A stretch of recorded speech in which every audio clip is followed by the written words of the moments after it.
कहानियों का चैनल में आपका बहुत बहुत स्वागत है। आज की कहानी का नाम है बेईमान किसान। एक गांव में रमेश नाम का एक किसान रहता था। रमेश बहुत ही लालची और मतलबी किस्म का इंसान था।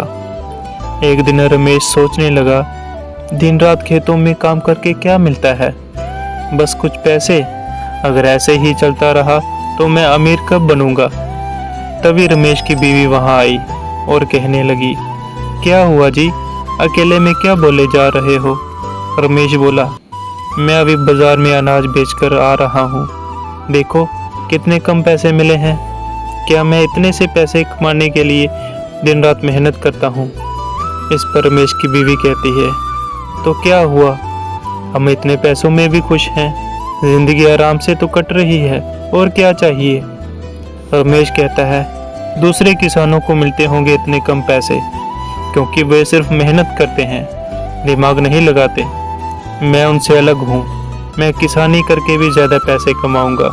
रमेश की बीवी कहती है, देखिए जी, ज़्यादा लालच करना अच्छी बात नहीं है। रमेश उसके ऊपर गुस्सा हो जाता है और कहता है, तू मुझे मत सिखा। रमेश ने अपनी बीवी को डांटकर भेज दिया। उसे बहुत पैसे चाहिए थे तथा उसने अपनी बीवी की बात नहीं सुनी। कुछ महीने बाद रमेश ने अगली फसल की कटाई की और उसे बोरियों में भरकर अपने गोदाम में रख लिया और इंतज़ार करने लगा कि जब बाज़ार में सारा अनाज खत्म हो जाएगा तब वह अपने अनाज को 2 गुने दाम पर बिक्री करेगा। कुछ दिन और बीते। जब बाज़ार में सारा अनाज खत्म हो गया तो रमेश अनाज को लेकर बाज़ार पहुंचा। सब लोग रमेश को देखकर हैरान हो गए और एक किसान कहने लगा, क्या हुआ रमेश भैया, पूरे महीने बाजार में दिखे नहीं। रमेश ने कहा, क्या करूं, पूरे महीने समय ही नहीं मिला। इस पर वह किसान बोला, चलो ठीक है, एक अनाज की बोरी दे दो। रमेश कहता है, बोरी तो दे दूंगा, पर दाम 1500 रुपये लगेंगे। किसान कहता है, ये तो 2 गुना दाम है। रमेश कहता है, जो भी हो, तुम्हें लेना तो लो, वरना किसी और से ले लो। इस पर वह किसान कहता है, रमेश भैया, तुम्हें तो अच्छी तरह से पता है, पूरे बाजार में तुम्हारे सिवा किसी और के पास अनाज नहीं है, इसलिए तुम 2 गुने दाम पर अनाज बेच रहे हो। ये तो सरासर बेईमानी है। रमेश कहता है, कैसी बेईमानी, ये मेरे खेत का अनाज है, मेरी मर्जी, जैसे मर्जी बेचूं, तुम्हें क्या। जाओ जहाँ से अपना काम करो और मुझे अनाज बेचने दो। वह किसान चुप होकर वहाँ से चला गया। रमेश ने अपना सारा अनाज बिक्री कर दिया, वो भी 2 गुने दाम पर। और तो और पहले उसे अनाज बेचने में 4-5 दिन लगते थे, पर आज उसने सारा अनाज एक ही दिन में बिक्री कर दिया, वो भी 2 गुने दाम पर। रमेश बहुत खुश था और अपने आप से कहने लगा, आज तो मज़ा ही आ गया, एक ही दिन में पूरा अनाज बिक्री कर दिया, वो भी 2 गुने दाम पर। वाह रमेश, ये क्या बात है। घर में जाकर रमेश ने वह पैसे अपनी बीवी को दिए तो वह बोली, बाप रे, इतने पैसे। रमेश कहता है, तुम्हें क्या लगा, मैं पूरा दिन सोता रहता हूँ, आज मैं 2 गुनी कीमत पर पूरा अनाज बेचकर आया हूँ। रमेश की बीवी कहती है, ये तो बहुत गलत बात है, ये तो बेईमानी हुई, आप लोगों को लूट रहे हैं। इस पर रमेश ने उसे डांटते हुए कहा, चुप कर, हमेशा कुछ ना कुछ उल्टा पुल्टा बोलती रहती हो, तुमसे मेरी तरक्की देखी नहीं जाती ना। जाओ, सारे पैसे अंदर रख दो और मुझे दोबारा ज्ञान देने की कोशिश मत करना। रमेश के पड़ोस में एक बूढ़ा बाबा रहता था।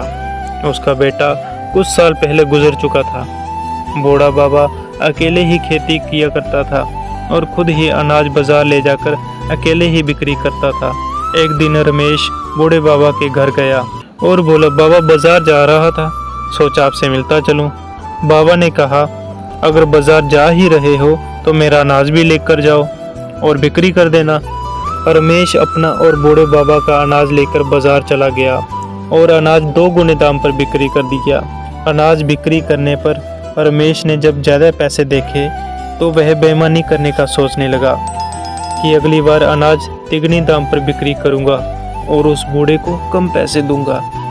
अगले दिन रमेश बूढ़े बाबा के पास गया और कहने लगा, बाबा, ग्राहक बोल रहे थे आपका अनाज अच्छा नहीं है, इस वजह से मैं आपका अनाज बाजार नहीं ले जाऊंगा, और जो आपने अनाज बिक्री करने को दिया था उसकी कीमत भी कम मिली।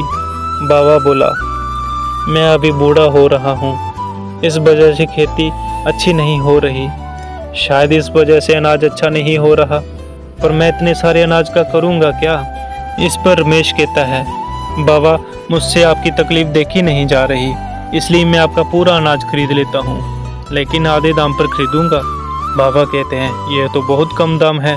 इसके बाद रमेश कहता है, वैसे भी कुछ दिनों बाद बरसात आ जाएगी और आपका सारा अनाज खराब होने लगेगा।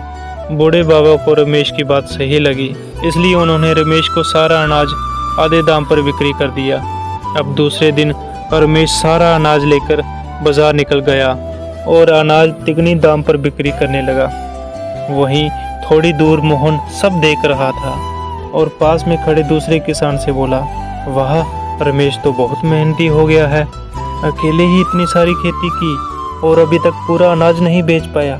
दूसरे किसान ने मोहन से कहा, काहे का मेहनती, एक बूढ़े का अनाज आधे दाम पर खरीद लिया और यहाँ तिगनी दाम पर बेच रहा है। इस पर मोहन बोला, ये तो गलत बात है, मैं उस बूढ़े बाबा को जानता हूँ, आज ही उस बूढ़े बाबा को जाकर सब बात बता दूंगा। मोहन ने बूढ़े बाबा के पास जाकर पूरी बात बता दी। बूढ़े बाबा को रमेश के ऊपर बहुत गुस्सा आया और उन्होंने रमेश के पास जाकर उससे कहा, रमेश तुमने मेरे साथ अच्छा नहीं किया, मैंने तुम्हें बहुत अच्छा इंसान समझा था, लेकिन तू तो बहुत चालाक और बेईमान इंसान निकला। तू चाहे कितने भी हराम के पैसे कमा ले, लेकिन एक दिन यह पैसे तुम्हारे किसी काम नहीं आएंगे। कई साल बीत गए, रमेश की बीवी को कोई बच्चा नहीं हुआ। इस गम में रमेश की बीवी चल बसी और रमेश भी कोई अजीब सी बीमारी का शिकार हो गया, जिसका पता डॉक्टरों को भी नहीं चला। फिर एक दिन रमेश बैठे बैठे सोचने लगा, पैसा ही सब कुछ नहीं होता, मेरे पास इतना पैसा है फिर भी मैं खुश नहीं हूँ, कोई भी बात करने वाला नहीं है, इससे अच्छा तो भगवान मुझे मौत दे दे। रमेश ने बेईमानी करके बहुत पैसे कमाए, लेकिन वह पैसे उसके किसी काम नहीं आए और अंत में उसका जीवन दुखों से भर गया। इसलिए कहते हैं, जीवन ईमानदारी से जीना चाहिए। बेईमानी का पैसा कभी काम नहीं आता और अंत भी बुरा होता है। कहानी अच्छी लगी हो तो हमारे चैनल को लाइक, शेयर और सब्सक्राइब ज़रूर करें। कहानी सुनने के लिए आपका बहुत बहुत धन्यवाद।